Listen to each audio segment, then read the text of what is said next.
Not sure. Hey everyone. Welcome back to Toy News with Steven. Yeah. So I've been looking at this. I've been looking at this new Bandai's release on the HGUC um, Bound dock from Zeta Gundam, and I thought it's really nice. So maybe we should talk about it. Um, I've actually been waiting for this release for for a while. They really when the movie came out early 2000s, the remake of the Zeta Gundam, I thought it was really well done, and I thought they would release Bone Dog back then, but uh, fast forward 10 years later, or I don't know how many years later, actually, like probably 15 years later, they finally released it. Took a while. I already forgot about it, but anyways, let's take a look at it. I thought it looks really good based on the photo.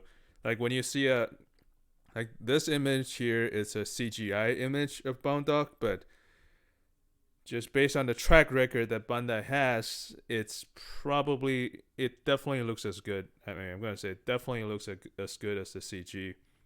Um, the model will look as good as the CGI. So yeah, let's take a look. First of all, let's find out how much it is. I remember it should be about like 5,000 yen, but here it says 86. So maybe that's a little price gouging. I'm not sure what's going on. I'm on Amazon Japan, so I do not know how much it costs. Let me go to this other website just to check it out. Bone Dog, Bone Dog, Bone Dog. Weird name, but hey, it's 1986. That's when 85 when it first came out.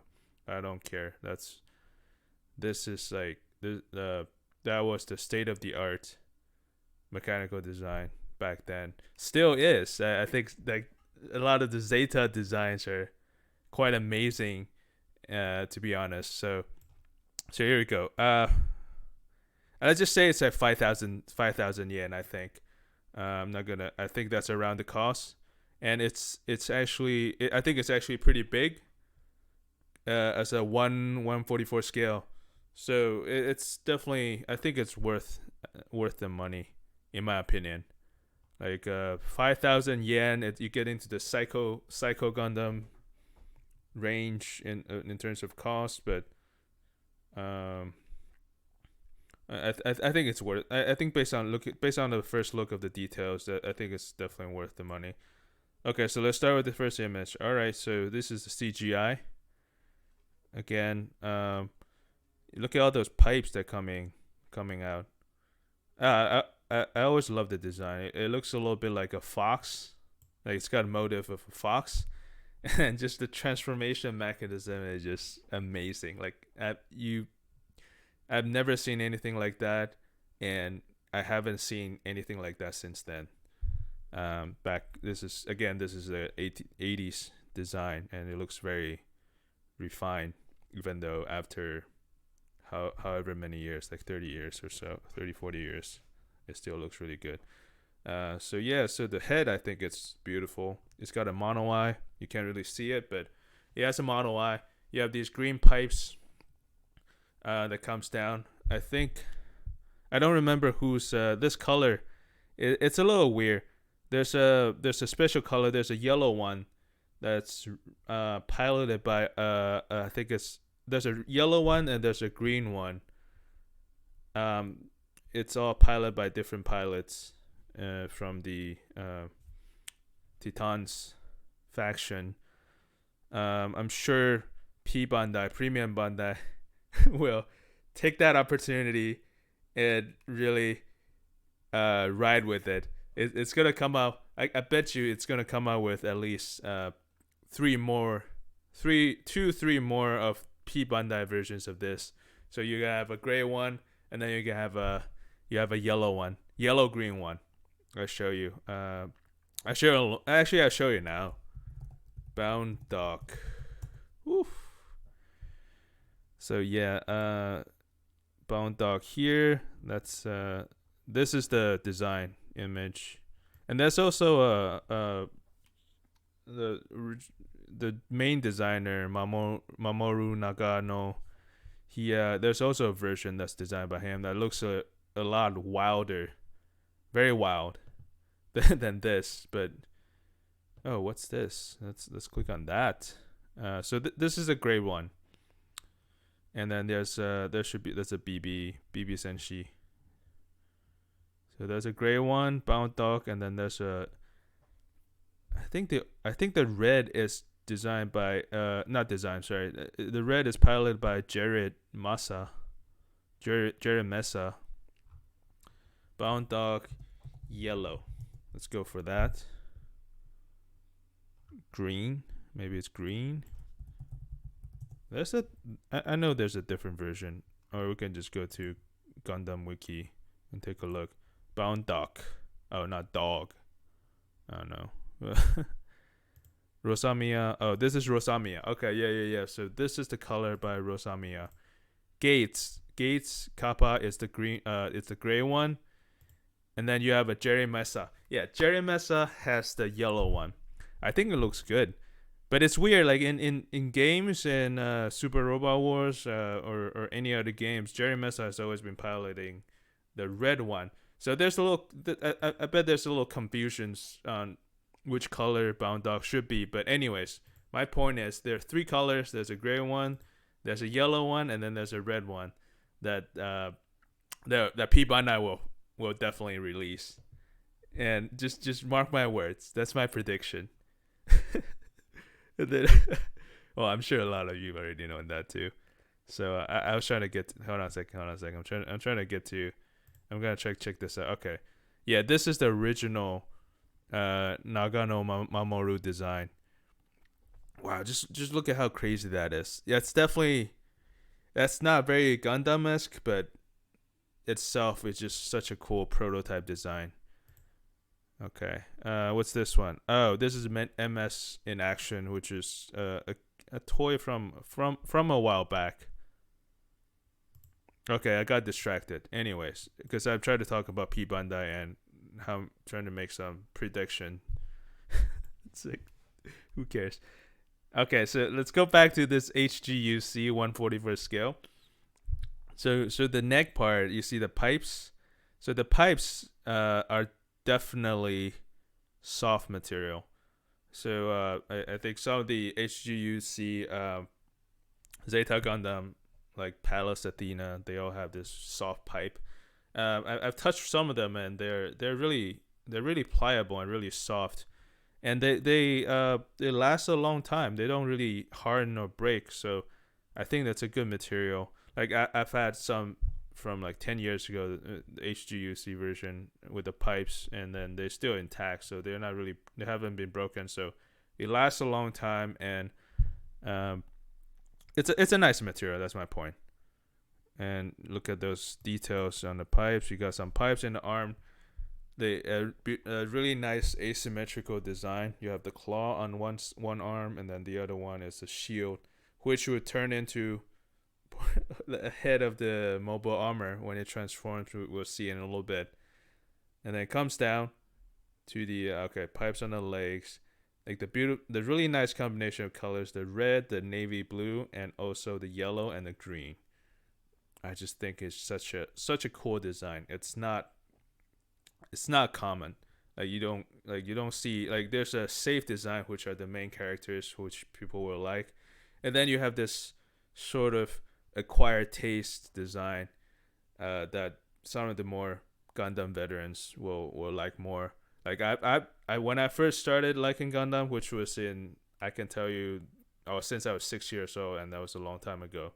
Of course I picked the main character, which always themed in red, white, and blue, and I think it was F91. Of course, I mean, a long time ago. But and as I get older, I start to like more of the weird characters, because they're different. You get kind of tired of the main characters. I mean, I would say the main characters are more liked. I still like the main characters, but it's easier to get into. It's sort of like the gateway drug of Gundam.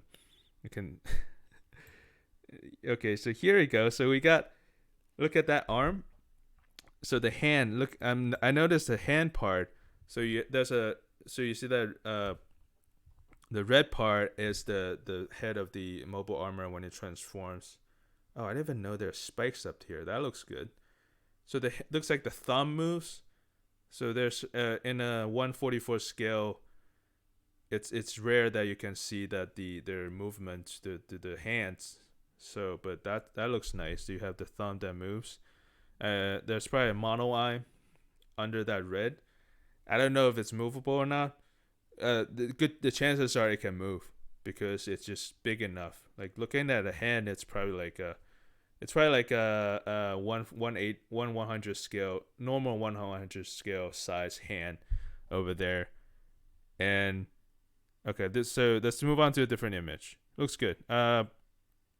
Let's go second. Yeah, same image. It says some Japanese up there. Third image. Okay, so it shows the eye. Mono eye, it's in green.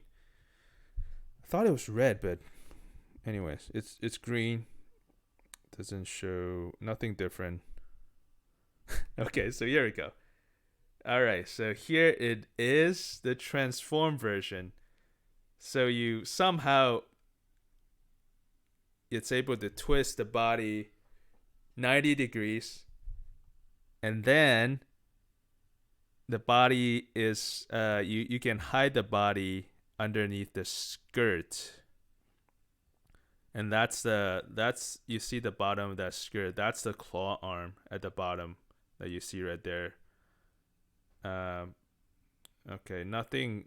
Oh, it's the legs are turned 180 degrees, and I would say I think those the rifles and this, I think this is a beam, a spray shotgun, a spray gun.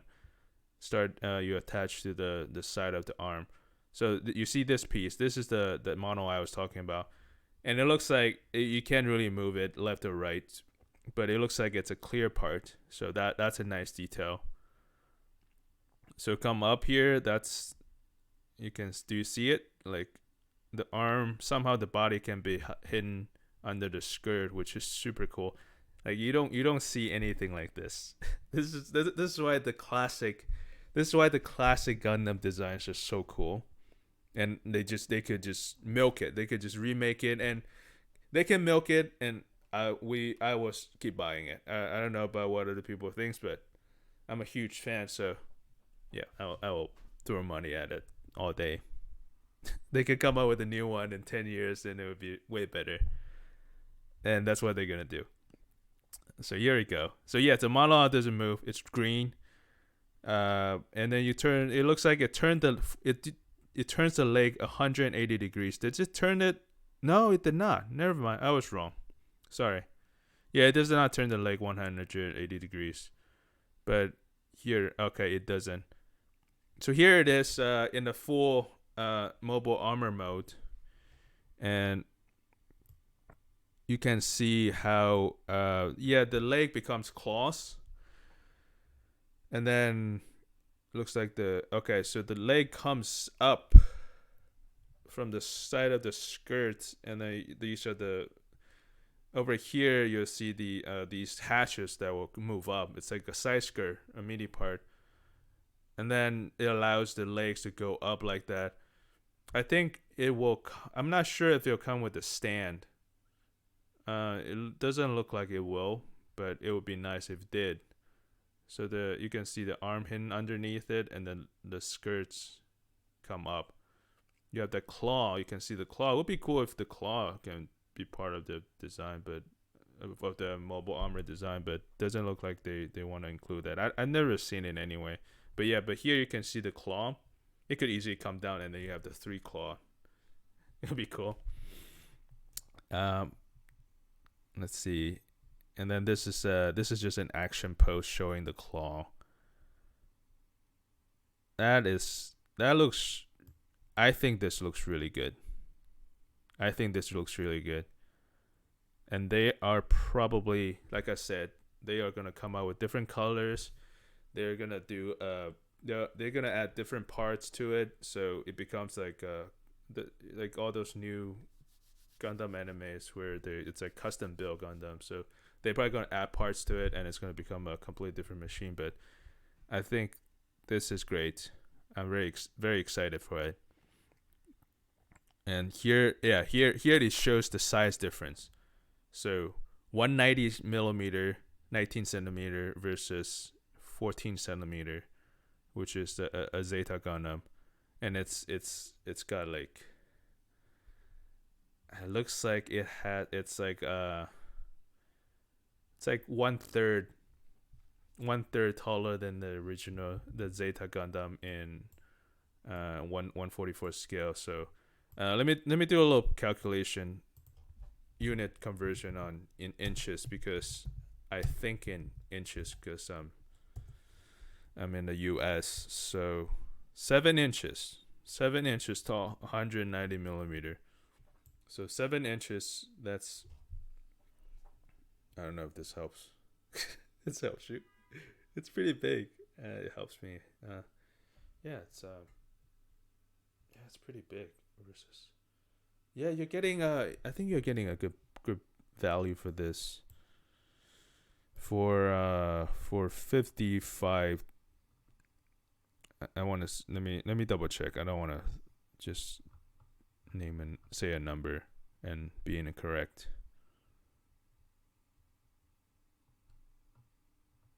Give me a second.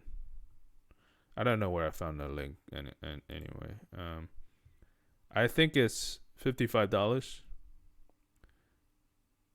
I think it's $55. Yeah, it is new, $55. You can see it right there. So it is $55. You get it in the US. You can get that if you can buy that for $55. That should be a pretty decent price. Yeah, I think $55 for this. It releases in August 30th, so August, September, like around early September. We should get it in the U.S. But anyways, I'm super excited for this. I know probably not a lot of people. I don't know what people are excited out there, but as someone who's been following Gundam for decades, this is a very exciting news. And yeah, so yeah, let's end it right there. Just wanted to talk about Bound Doc, and I'll probably start a different news segment if I see anything interesting, and we'll talk about it. All right, talk to you later. Peace.